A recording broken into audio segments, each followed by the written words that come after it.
ನಮ್ಮ ನಾಯಿ ನೋಡ್ರಿ ಅದು ಎದಕ್ಕೂ ಉಪಯೋಗಿಲ್ಲ. ತೋಳ ಬಂದ ಟೈಮ್ನಾಗ ಅದು ಎಲ್ಲಿ ಮಲ್ಕೊಂಡಿತ್ತೋ ಎಲ್ಲಿ ಕೂತಿತ್ತೋ ಅದೇನು ಒದರಲಿಲ್ಲ.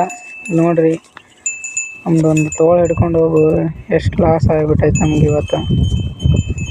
ಸಣ್ಣ ಮರಿ ಎಳೆ ಮರಿ ಇತ್ತು ರೀ, ತೋಳ ಹಿಡ್ಕೊಂಡು ಹೋಗ್ಬಿಟ್ಟೈತಿ.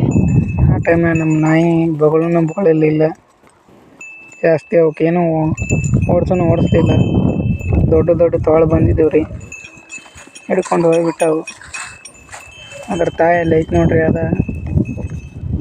ಆಗಳ ಸ್ವಲ್ಪ ಒದರಾಡಕತ್ತಿತ್ತು ಒಂದು ಸೌನ. ಈಗ ಮತ್ತೆ ಹೊಡ್ಕೊಂಬಂದಿಂದ ಸ್ವಲ್ಪ ಗಪ್ ಆಗೈತೆ ರೀ. ಭಾಳ ಎಳೆ ಮರಿ ಅಲ್ರಿ ನೋಡ್ರಿ ಅಲ್ಲಿ. ಇದು ನಮ್ಮ ನಾಯಿ ಅಂತೂ ಏನೋ ಮಾಡವಲ್ತು. ಬರೀ ಯಾವಾಗ ನೋಡಿದ್ರು ಮನ್ಕೊಂಡೇ ಇರ್ತೈತಿ. ಇಲ್ಲಾಂದ್ರೆ ಆ ಕಡೆ ಈ ಕಡೆ ಓಡಾಡ್ತಿರ್ತೈತಿ ನೋಡ್ರಿ ಅಲ್ಲಿ. ಅದು ಸಣ್ಣ ಕುಣ್ಣೆ ಐತಿ, ಅದ್ರದಾರ ಹಾಕ್ತಾವೆ. ಅದ್ರ ಮೇಲೆ ನಾವು ಏನಂದ್ರೂ ತಪ್ಪೇ ಬಿಡ್ರಿ. ಅದು ಸಣ್ಣ ಕುಣ್ಣಿ ಆಟ ಆಡುವಂಥ ಕುಣ್ಣಿ ಅದು. ಅದೇನು ದೊಡ್ಡದಲ್ಲ, ಒಂದು 7 ತಿಂಗಳ ಮರಿ ಐತ್ರಿ ಅದು ಅಷ್ಟೇ. ಮರಿಗಳು ಭಾಳ ಒಂದು 4-5 ತಿಂಗಳು ಮರಿ ಇದ್ದವು ರೀ, ಸಣ್ಣ